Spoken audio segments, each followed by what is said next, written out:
Salut à tous, aujourd'hui on se retrouve pour une toute nouvelle vidéo sur ma chaîne moto pour faire une présentation de la Sherco. La dernière fois que j'avais fait une vidéo, c'était il y a presque 2 ans maintenant, la moto a quand même pas mal changé si vous regardez les anciennes vidéos. Voilà, on va faire une petite présentation et avec tout ce qui a changé depuis. Pour commencer, déjà on est sur une Sherco SMRS de 2023 neuve, achetée en concession. Autrement, pour le kit déco, on est sur un kit déco de chez Alienart en finition pailleté holographique, on le voit bien ici. Voilà. Ensuite, pour les carénages, on est sur une base avec un garde-boue Acerbi et une plaque phare YZ. C'est les seuls carénages que j'ai changés, sinon tout le reste c'est d'origine. Je les ai jamais changés. Après, on est sur une peinture, peinture de jantes juste ici, avec un effet. Bon là, elle est un peu sale la jante arrière, faut pas faire attention. La jante avant, on est sur un effet violet vers un dégradé noir, qui a été fait par moi, avec des aérosols. Pour l'instant, la peinture tient, et puis j'ai pris de la très bonne peinture de carrosserie. Pour l'instant, il n'y a pas trop de risques. Ensuite, pour ce qui est niveau moteur, on est sur un 50 top, avec une base AM6, parce que voilà, c'est avec Sherco.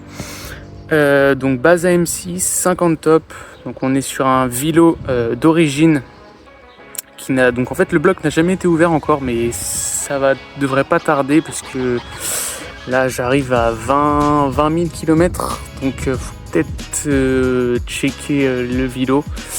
Mais bon, j'avais déjà checké par le trou de l'admission et il n'y avait pas trop de jeu. Et puis quand j'ai changé le cylindre, forcément j'ai pu voir et il n'y avait rien du tout.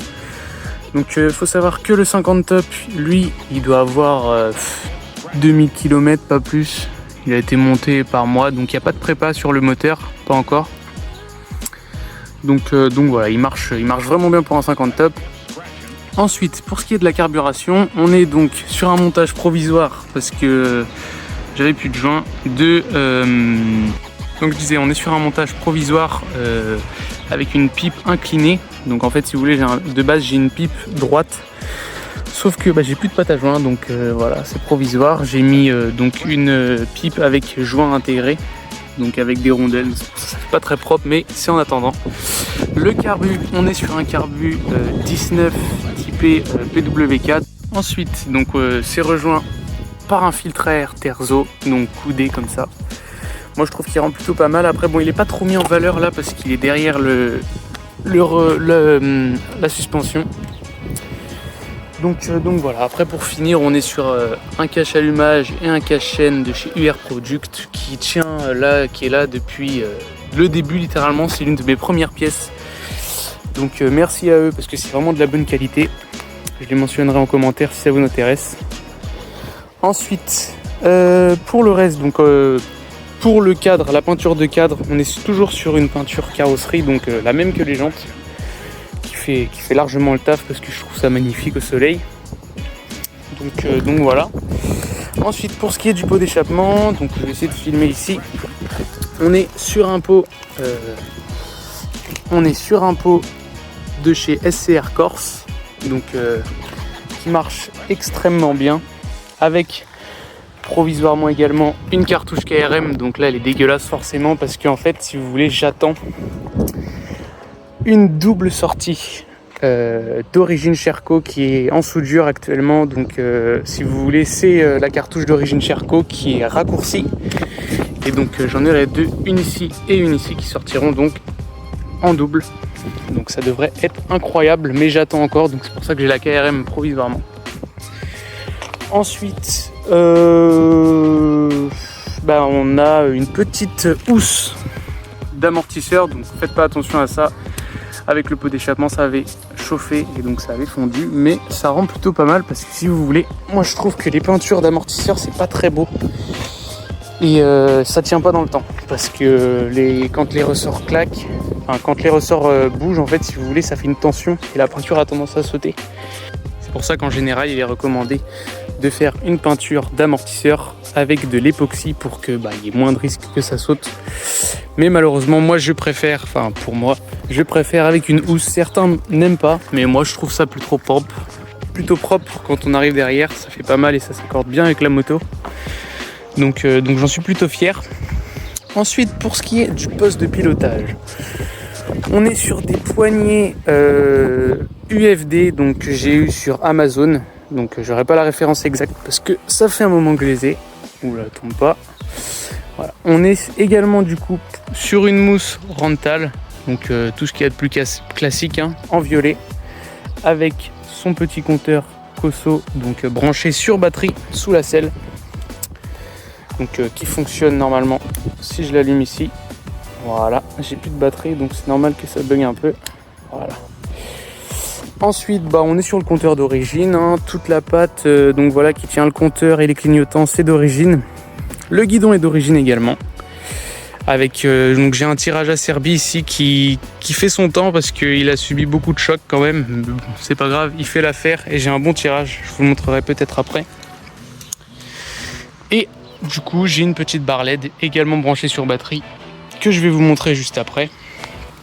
Donc voilà. Et pour les leviers, c'est donc les 2 leviers d'origine parce que moi franchement j'ai pas confiance du tout au levier AliExpress. J'en avais essayé et franchement c'est pas terrible du tout. Donc honnêtement, si vous voulez un bon avis, moi je vous conseille pas du tout de prendre ça et de rester soit sur des leviers d'origine ou des leviers type Most ou Terzo comme vous voulez, mais surtout pas du AliExpress. Ça tient vraiment mal et ça freine pas et ça rembraye pas. Donc franchement je vous le conseille pas. Donc voilà, on a fait le tour du poste de pilotage. Maintenant, on va faire le petit tour donc, de tout ce qui est détail, donc peinture, vis. Donc déjà pour les vis, en général, on retrouve des visseries de chez AliExpress. Voilà, donc j'accepte de prendre des choses chez AliExpress, mais quand ça dépend pas de notre sécurité. Donc pour les thés de fourche, on est sur des thés d'origine peints en noir.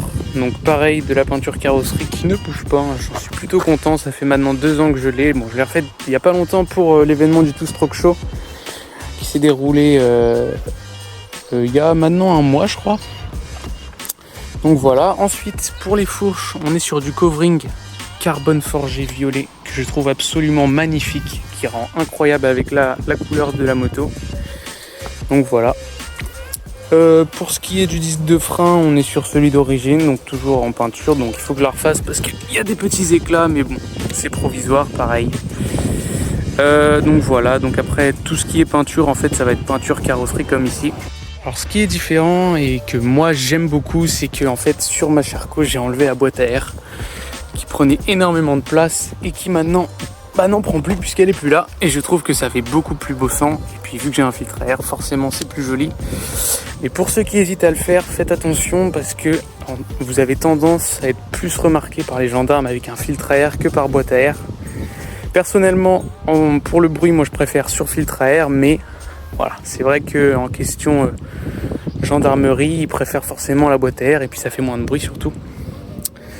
Donc voilà. Donc ensuite, on a déjà fait le tour en fait. Pour la selle, donc on est sur une selle faite par ma grand-mère. Donc voilà, je la trouve plutôt sympa. Donc on est sur une base BKS de base qui avait, en fait elle était abîmée et du coup j'ai voulu qu'on refasse une déco complète qui s'accordait un peu plus avec la moto parce que moi personnellement j'ai pas envie de mettre, je sais que ça les vaut, mais en général une selle personnalisée c'est 300-400 euros, donc faut les moyens quand même. Et puis voilà, pour une selle, moi je trouve que c'est cher, même si c'est fait par un professionnel, et je trouve ça totalement normal parce que c'est du fait main. Mais voilà, pour l'instant moi je suis sur une selle qui est typée BKS avec une retouche par ma grand-mère. Donc voilà, le résultat, moi je le trouve plutôt sympathique. Donc voilà, donc on a déjà fait le tour en fait. Donc après, pour ce qui est du moteur, j'aurais pas parlé, donc peut-être des durites. Donc c'est celle d'origine que j'ai entourée avec du scotch violet. Voilà, faut dire les termes. Pour ce qui est de la transmission, on est sur une couronne en 53 et un pignon de 14. Donc voilà, donc ça marche plutôt bien. certains sont étonnés que j'ai une si grosse transmission, on va dire, pour un 50 top, parce qu'un 50 top, ça a tendance à avoir forcément moins de puissance qu'un gros moteur. Et en général, les grosses transmissions comme ça, c'est fait pour les plus gros blocs. Mais moi, si vous voulez mon avis, ça marche très bien. Et puis, pour ce qui est de la pointe, moi, je suis honnête, je mens pas. Ça prend entre 100 et 105 en descente max. Voilà, donc faut pas se mentir, hein. Ceux qui disent qu'ils prennent 120 en 50 top, changer de compteur ou passer la moto au banc, même si c'est pas réaliste. Moi, j'ai jamais vu un 50 top prendre autant. Bref, moi, la mienne, elle prend entre 100 et 105. Et donc voilà, donc je suis honnête par rapport à ça. Pour ceux qui demanderaient si plus tard, donc il y aurait peut-être un changement au niveau du bloc ou au niveau de l'esthétique, parce que moi pour l'instant l'esthétique j'y toucherai pas parce que elle est à son prime clairement, hein, moi je trouve. Après c'est mon avis, vous me direz en commentaire si la moto vous plaît. Et pour ce qui est du bloc, donc pour l'instant moi je vais rester sur un 50 top parce que c'est ce qui est pour moi le plus fiable. Après forcément le 70 top est fiable aussi, mais voilà, après on commence à monter dans l'échelon en termes de prix de pièces et de casse aussi, parce que forcément quand on commence à monter gros, faut démonter, et quand on démonte ça dit qu'il faut changer le vilo et parfois la boîte quand on commence à avoir vraiment un gros moteur. Et donc voilà, donc pour le prix des pièces, franchement moi je trouve que c'est assez fragile, donc peu importe la marque, hein. Après voilà, je sais qu'il y en a qui roulent avec des motos quittées en 86 ou quoi tous les jours et ça marche très très bien, ça y a aucun problème là-dessus, mais voilà, il faut pas se mentir, un bloc d'origine qui a jamais été démonté, il n'y a rien de plus fiable. Donc voilà, donc peut-être qu'un jour je mettrai donc un plus gros bloc, mais forcément je le mettrai quand j'aurai un autre véhicule tout simplement, parce que moi je vais encore au lycée avec ma moto. Donc ne vous inquiétez pas, il y aura peut-être des vlogs même cet été, parce que là on est en juillet, là début juillet, donc voilà, peut-être des vlogs moto cet été. Il faut juste que, en fait si vous voulez, j'ai le matériel, il faut juste l'accordement sur le casque correctement, parce que j'ai déjà essayé, mais voilà, l'angle est pas terrible. Donc il faut que je règle ça, et puis si j'arrive à le régler, je vous ferai des petits vlogs en moto. Donc c'est pour ça, moi je disais, je préfère attendre d'avoir un autre véhicule, comme ça si j'ai un gros bloc et que j'ai un problème, voilà, il n'y a pas besoin de tout démonter en une soirée pour remonter pour le lendemain, enfin c'est pas possible. Voilà, donc et j'ai déjà eu assez de problèmes en termes, même sur un petit bloc comme ça, on a de temps en temps des problèmes. Pour l'instant, je touche du bois, j'ai rien du tout. Mais avant, c'est vrai qu'en origine, on n'y croit pas forcément, mais j'avais beaucoup de problèmes. Donc voilà, donc pour l'instant je resterai comme ça avec mon petit 50 top, et puis voilà, de toute façon je trouve que honnêtement il s'accorde bien la moto, le noir, et puis il marche très bien aussi. Donc voilà, pour le carbu, pour finir, je vais peut-être faire une peinture, donc dites-moi en commentaire ce que vous préféreriez.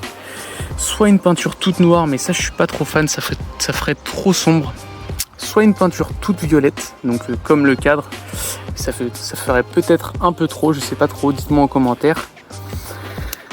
Ou alors une peinture dégradée violet noir comme les jantes, donc à faire là-dessus.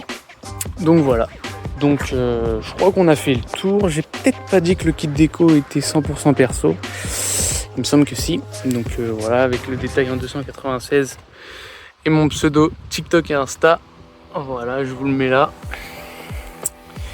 Et puis voilà, après pour ce qui est de l'admission, il me semble que je ne l'ai pas dit dans le moteur, donc on est sur des clapets Malossi VL6 je crois, donc c'est raisonnable, ça marche bien, et puis j'ai jamais eu de problème depuis 1 an.